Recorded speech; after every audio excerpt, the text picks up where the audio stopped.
David Kipping begins by sharing his personal passion for astronomy, a subject he has been fascinated by since childhood. His work primarily revolves around exoplanets, planets that orbit stars outside our solar system. With over 5,000 discoveries nowadays, the study of exoplanets has evolved into a crucial window to answering one of humanity's most profound questions: are we alone in the universe? While some astronomers focus solely on the physics and characteristics of these distant worlds, Kipping embraces the bigger picture, letting the question of life's existence on other planets guide much of his research. One interesting nuance Kipping covers is the technical definition of a planet and its relation to exoplanets. The current International Astronomical Union (IAU) criteria technically require a planet to orbit the Sun, which excludes exoplanets as planets under the strict definition. However, he highlights the logical inconsistency in this and implies future reclassification is needed. Additionally, he addresses rogue planets, free-floating bodies ejected from stellar systems, noting that we now have evidence that such planets and icy objects like 3I Oumuamua Atlas, which is currently passing through our solar system, exist, traveling between stars independently. Kipping explains the delicate gravitational balance that maintains the solar system's order, emphasizing that it is not guaranteed to last forever. He references the infamous three-body problem, whereby even a tiny perturbation in the orbits of planets can result in chaotic outcomes. Through simulations projecting 1 billion years forward, there is roughly a 1 in 100 chance the solar system will become unstable. If a large, free-floating planet were to enter our system, it might cause catastrophic upheavals, including the possible ejection of Earth from its orbit into deep space. Looking on astronomical timescales, Kipping outlines the eventual fate of the Earth and the Sun itself. The Earth's spin is gradually slowing due to tidal interactions with the Moon, which is drifting away at roughly an inch per year. Eventually, albeit billions of years from now, the Earth and Moon would become tidally locked, making day lengths dramatically longer. More critically, in about 5 billion years, the Sun will exhaust its hydrogen fuel, expand into a red giant, and likely engulf the Earth. Before that, a billion years from now, the Sun's increasing luminosity will render Earth inhospitable for complex life, a sobering timetable for planetary habitability. The podcast navigates through cosmology and how humanity has come to know the age of the universe, estimated at approximately 138 billion years. Kipping discusses the expansion of space, discovered by Edwin Hubble nearly a century ago, whereby distant galaxies are receding, their light redshifted due to the Doppler effect.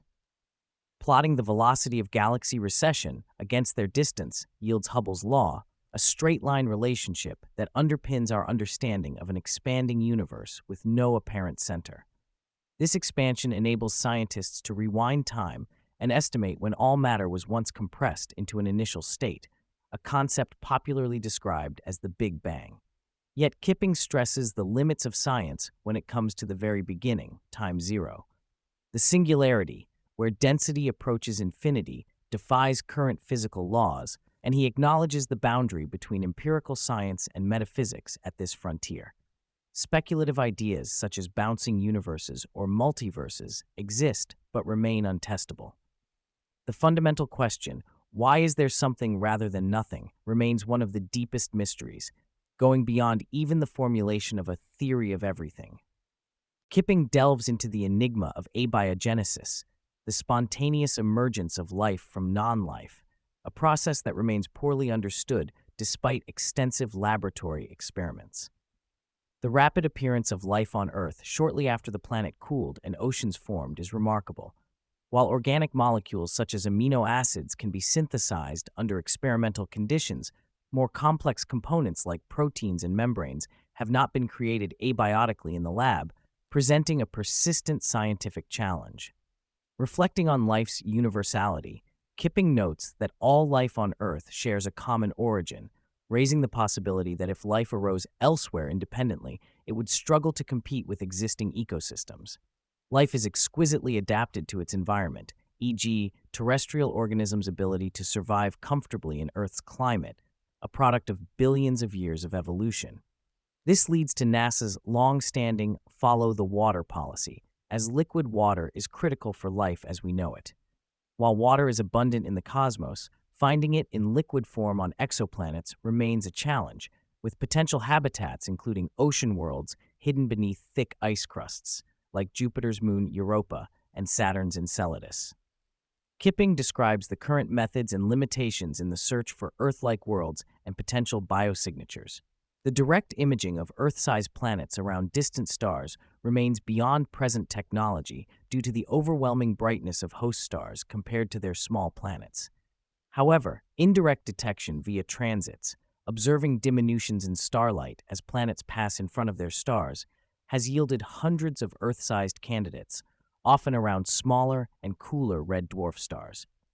Red dwarfs are especially important because their smaller size makes detecting planets via transits easier, and many have Earth-sized planets in their habitable zones.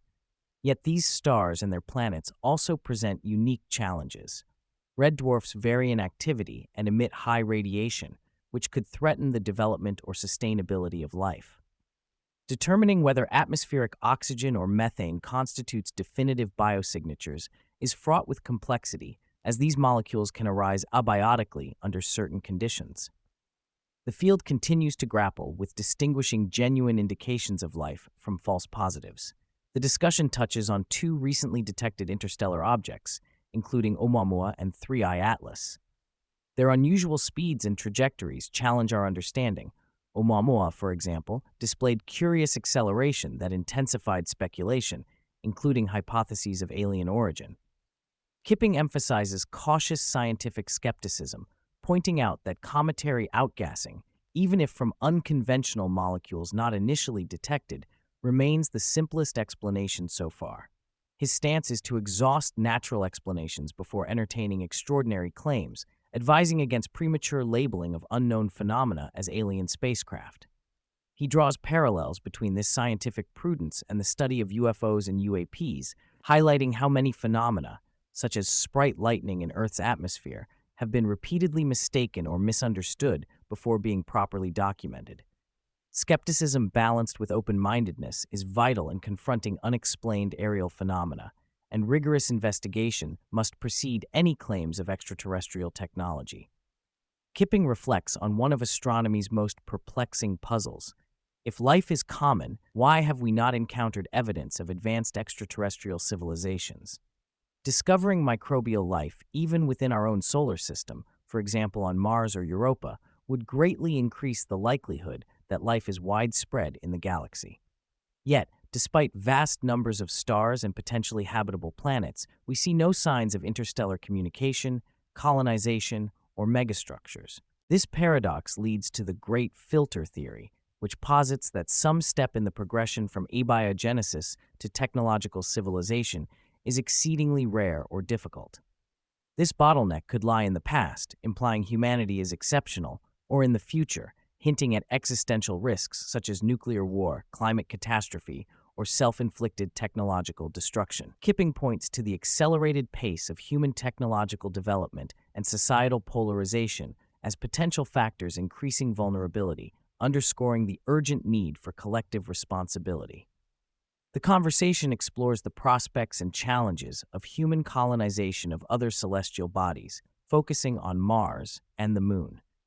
Mars, while richer in resources and with a stronger gravity than the Moon, poses severe environmental and physiological hazards, harsh radiation, low temperatures, and a thin atmosphere. The idea of living permanently in an environment harsher than Antarctica is daunting, possibly favorable only to the most adventurous or those pioneering initial settlements. The Moon, though closer and more accessible, lacks water except in some polar regions and offers a harsher environment with weaker gravity.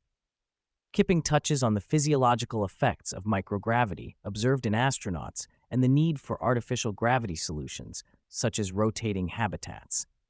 Ultimately, he supports the vision of humanity becoming multiplanetary, both for survival and expansion, but he remains realistic about the immense difficulties and long timelines involved. One of Kipping's more speculative but fascinating ideas is the concept of the halo drive, an interstellar propulsion system leveraging black holes. Normal gravitational slingshots around massive bodies allow spacecraft to gain speed, but maneuvering close to black holes risks lethal tidal forces. Kipping's innovation imagines using a laser beam bent by a black hole's gravity to return momentum to a spacecraft without it needing to fly dangerously close, enabling near light speed travel for massive payloads.